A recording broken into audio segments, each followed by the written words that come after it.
This is CBC Windsor News. Thanks for joining us. I'm Jennifer LaGrassa. Katarina is away. We begin with a major blow to Ontario's auto sector. Carmaker Stellantis is backtracking on plans to make its Jeep Compass SUV in Brampton. Instead, production will move to Illinois. Politicians and industry leaders are slamming the move, including the president of the union that represents auto workers. We need our governments fighting with us. We need to be using the leverage that we have as a country to make sure that we're keeping our industrial economy intact. And right now, that industrial economy is under serious threat. And the ground zero for it is at Brampton. The decision was announced as part of a broader $13 billion investment to grow production in the U.S. It comes after Donald Trump imposed tariffs on vehicles and the key metals to produce them. Stellantis said it has plans for the Brampton facility, but didn't provide details. 3,000 workers were expected to return to work this year to build the Jeep vehicles. Prime Minister Mark Carney says the decision is a direct result of U.S. tariffs. So what does all this mean for the Stellantis plant in Windsor and local auto parts suppliers? Jason Vio has those answers. They get away with, Brampton and losing the commitment to Brampton, then, what does that mean for the rest of the plants in Canada? If that plant's not viable, then really long-term, no plant is viable. Worry from workers at the Windsor Assembly plant and the head of their union after Stellantis announces it's shifting planned production from Brampton to Illinois. But I'd be lying if I said I wasn't concerned, and I have been concerned through this whole tariff problem. A Stellantis spokesperson tells CBC News that Canada is very important to the company, highlighting the restarting of the third shift at the Windsor Assembly plant. One auto analyst says that commitment appears solid for at least the next 4 to 5 years because Windsor is the only plant that makes the Chrysler Pacifica and the new 6-pack powered Dodge Charger Scat Pack and RT models. And even after that, there is an expectation those vehicles will stay in Windsor. Manufacturers don't have a lot of free space to move new products into. So when a product gets assigned to a plant, it's most likely that it'll continue to be built there generation after generation, unless there's a reason to downsize, unless there's a reason to combine product into a separate plant. But Windsor has a dedicated product that isn't shared with anything else. They're unlike other products elsewhere, so it's much more difficult to move it from plant to plant. And even though many believe the future of Stellantis looks good in Windsor, there's still concern on the shop floor. I think job security is always pretty important. We've had a layoff already not that long ago, so we were laid off for 2 weeks, and it was because of the Trump auto tariffs. So yeah, it's sort of a shaky, uncertain sort of market. And yeah, I think it's important for us to really have that strength. And indirectly, there are some spin-off jobs that supplied parts to the Brampton plant here in Windsor and in other parts of Ontario. It's a big harm in the community, big harm for the business. It's a big harm for the worker and big harm for the entire country. And the Nexstar plant in Windsor was supposed to supply batteries to Brampton once it was up and running. It's unclear what will happen with that now that Stellantis says it does have plans for the Brampton plant, but isn't making them public until more discussions with the Canadian government happen. But the Premier of Ontario didn't mince his words. I'm not going to give him a penny because it was tied in to making sure Windsor and keep Brampton going. Jason Vio, CBC News, Windsor. Premier Doug Ford said if there's one silver lining, it's that Stellantis reaffirmed its commitment to bring back a third shift to the Windsor Assembly plant and that auto workers from Brampton could come to fill those positions. I asked a Windsor plant worker about those transfers. It probably will because they need their SUB and all their EI stuff, all that runs out beginning of next year. So I heard there's a bunch coming. There's already some that are here. We've got some of the supervisors that were up there are here, so. I guess final question, does it worry you about taking away jobs from here and from people that were new and young and wanted to be new hires? Do you worry about what those transfers could mean?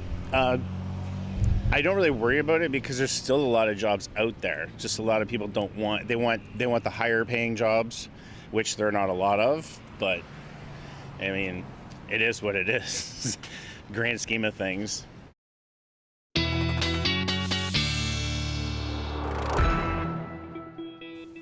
Colette Kennedy is here. Colette, we had a chilly, cloudy day, but then the sun finally peeked through this afternoon.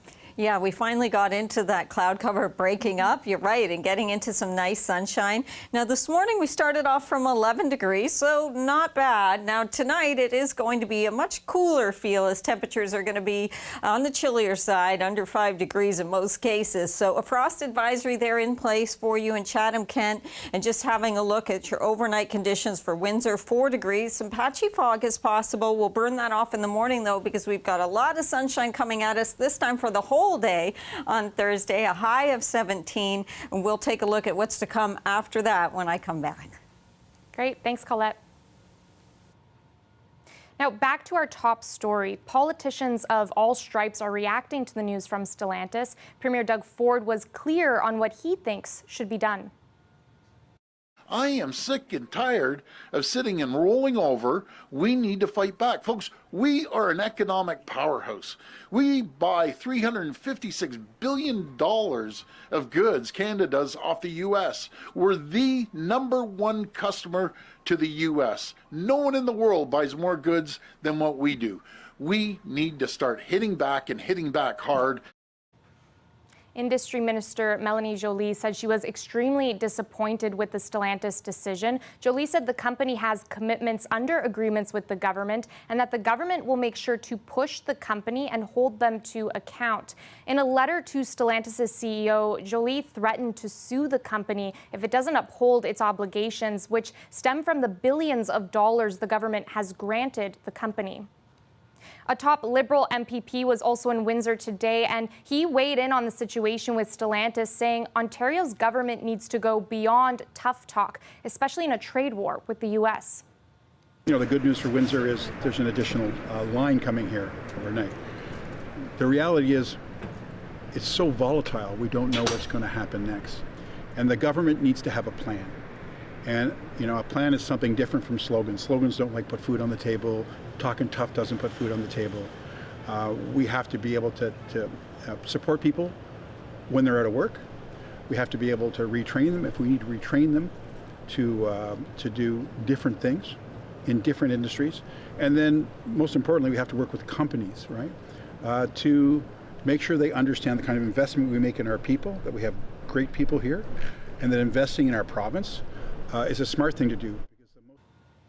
In other local news, hackers briefly took control of screens and the PA system at Windsor's airport on Tuesday. It was one of a few airports affected by similar incidents. Anti-Trump and pro-Hamas messages were broadcast. Transport Canada says 2 airports in BC were also affected, and an airport in Pennsylvania reported an incident. Windsor Airport CEO Mark Galvin says the situation was quickly resolved, and the terminal was actually pretty empty at the time because no flights were coming in or out. Transport Canada says it's working with partners to ensure there were no impacts to airport safety and security. Advanced voting for the by-election in Windsor's Ward 2 starts this Friday. CBC's Chris Ensing looks at what the candidates have to say on a top issue. People in West Windsor want housing solutions. Voters say it will be top of mind when they go to vote in the upcoming by-election. The City of Windsor just wrapped up a pilot project this year that aimed at making rental units safer. We asked candidates in Ward 2 what they think of that project. The pilot project was called the RRL program, Residential Rental Licensing Program. It forced people who own homes with 4 or fewer rental units to get a license for each unit. Those units had to pass a bylaw and fire protection inspection, get an electrical system safety assessment, and owners needed a police record check. All in, that could cost up to $500. It's another $466 for the license from the city. That's $1,000 if the unit passes first inspection. Compliant units would need to renew the license each year at $275. The city received 550 applications in Ward 2 during the 2-year pilot project. Only a third managed to pass the inspection day of. 15% of units were illegally built, no permits, and 11% had major issues. That program is on pause now while the city looks at finding alternative methods to move forward with a similar program, likely citywide. It will be a big city council decision. We asked people running in Ward 2 what they think about it. Nick Amlin says the pilot worked, but it's too expensive to go citywide. He didn't pitch a specific fix, but says the city can't punish good landlords and must hold problematic ones accountable. Fraser Fathers fundamentally supports the program, but says it isn't perfect. He wants to see it streamlined for high-performing landlords. Brian Green supports the program, but says the city needs to make it more efficient without punishing responsible landlords by creating unnecessary costs. Tecumseh McGugan says the program doesn't go far enough, fail an inspection, and the city should buy the landlord out of the home at fair market value.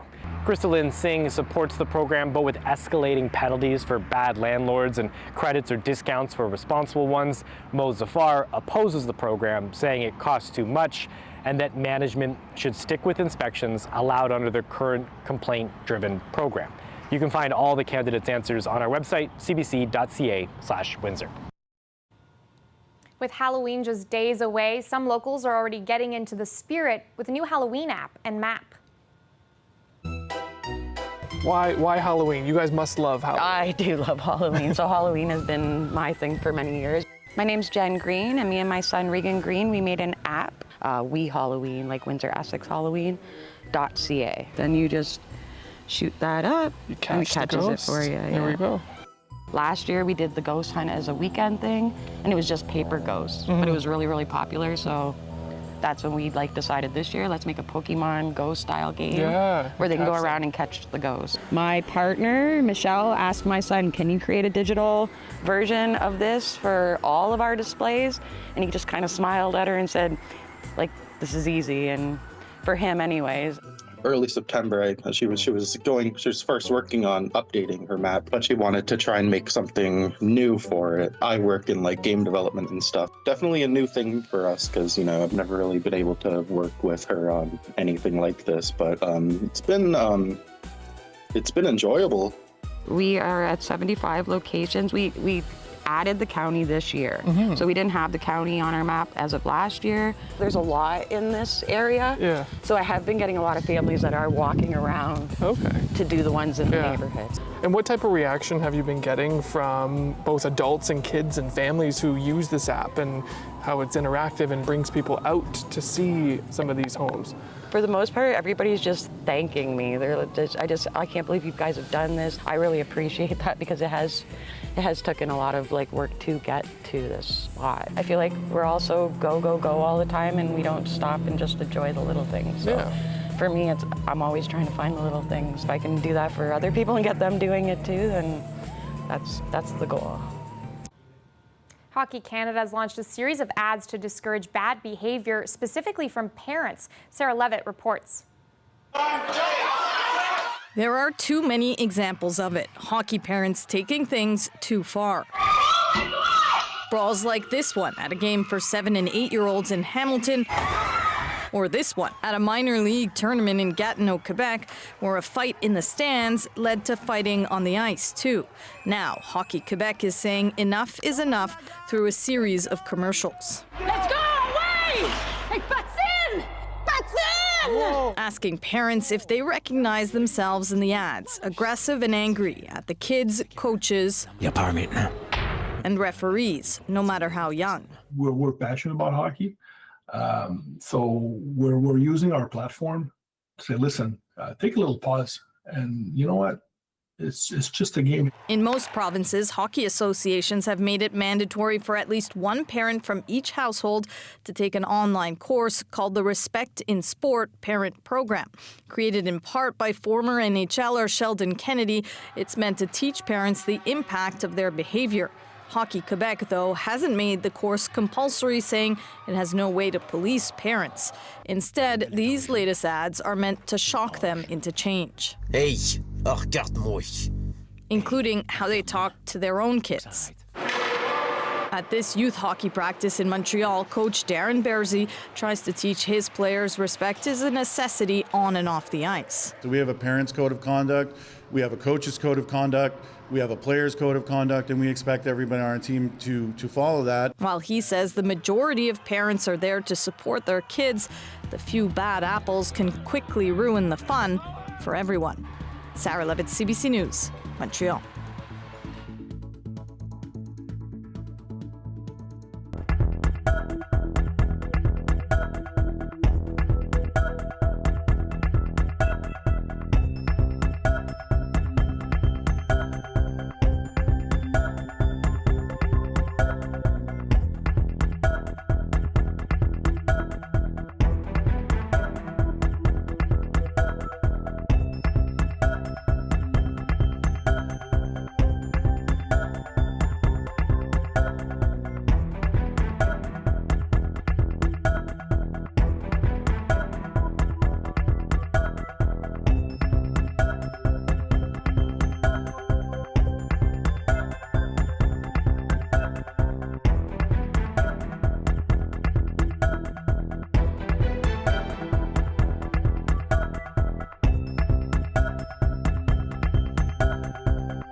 Welcome back.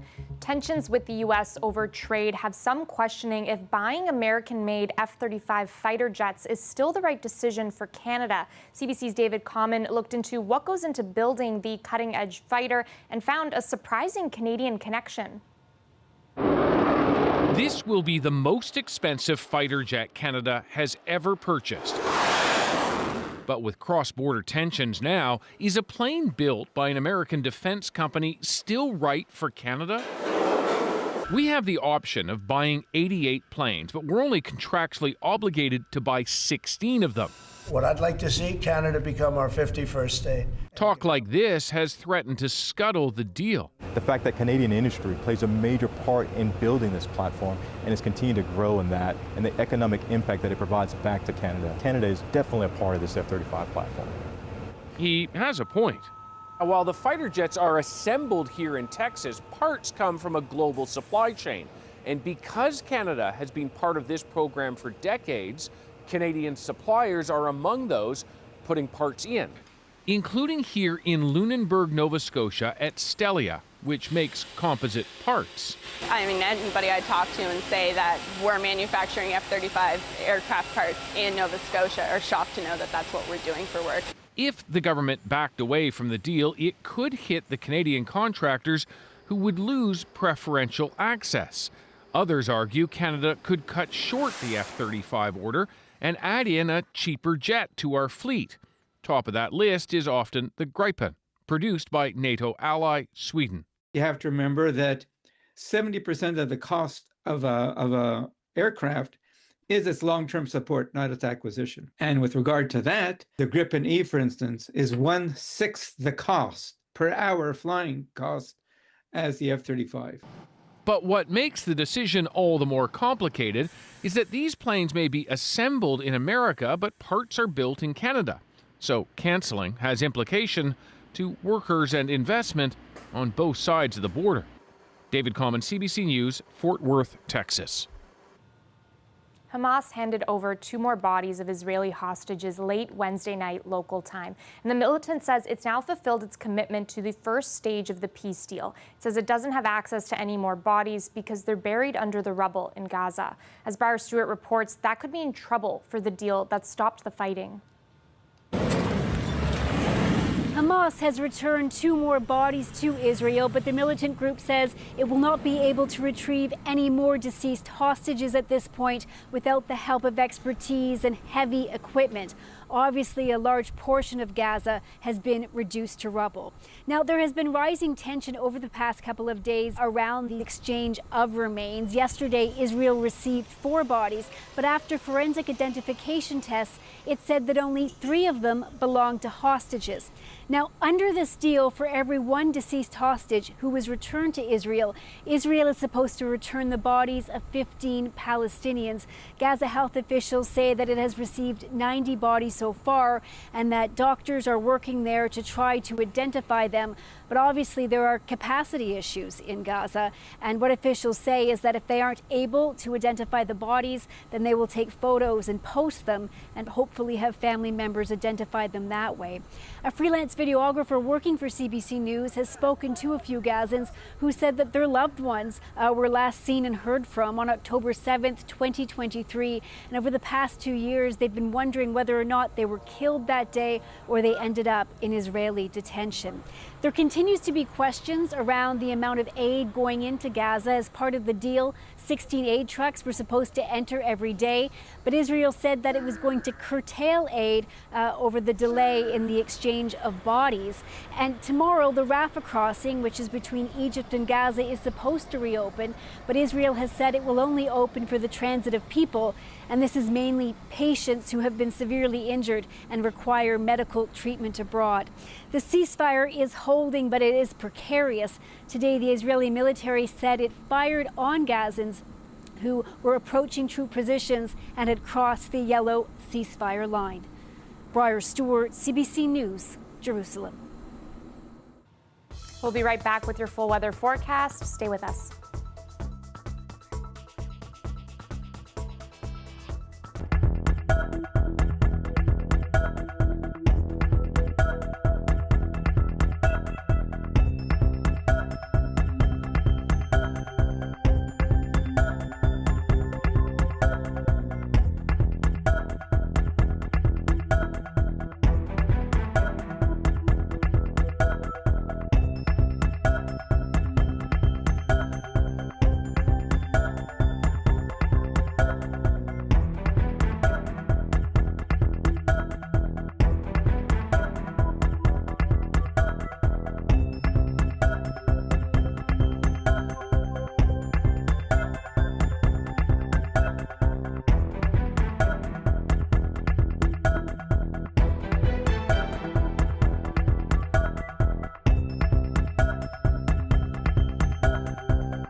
Colette Kennedy is back with us. Colette, as we know, the Tigers are out, but the Jays are playing tonight. They weren't doing so great, though, so they really got to pull through on this one. How are you feeling about that game?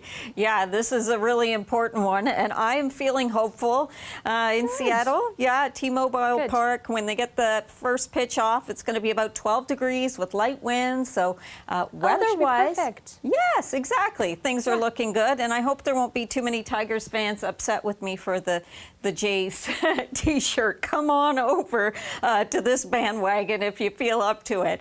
Okay. And just looking at our current temperatures, obviously there's still some very mild air in place. And in fact, down towards Missouri, temperatures nearly up to 30 degrees. But now all of that cooler air has overtaken the Great Lakes region at 15 currently in Windsor. Back in Toronto, 12 degrees. And look at Sarnia, 12 as well. Goderich, 11. Chatham-Kent, you folks enjoying 14 degrees. With that breeze coming out of a northerly direction, it has maybe a bit of a northeasterly component or northwesterly, but essentially it's that northerly breeze that's really pulled that cooler air in. And also, we've been able to benefit from some clearing of our skies. Finally, took a little while there, but in these final hours, daylight hours that we have. However, with the clear skies tonight, we don't have a blanket of cloud, won't hold in any of the daytime heating, and so we do get into a frost advisory. So for Chatham-Kent, there is that frost advisory in place. There's a risk elsewhere, and also for a little bit of fog development again tonight from Windsor, Essex. We could get into some of that. We do have to watch this next system off to the west of us, though. So we get a great day tomorrow for Thursday because high pressure is still going to protect us. I often say high pressure protecting that sinking stable air and that sunshine. However, that changes as we move a little bit later on towards Friday. We get increasing cloudiness, and certainly I put a chance of showers in, then perhaps a bit of a breather there into Saturday before the next system comes in. And I'll tell you that next one for the second half of the weekend, wet and windy conditions. It's looking like even though temperatures will be mild, it's perhaps not the most pleasant of days for outdoor activities. Tonight, 4 to 5 degrees. I actually have Windsor. I have us at 4 degrees for our low tonight. 17, a lovely day on Thursday. Friday, you see the mild temperatures come back, but we get into those chances for rain showers, and they're a little more significant as we move towards Sunday. So do be planning with that in mind. Oh boy. Okay. Well, thanks so much, Colette, and thanks everyone for watching. Have a good night.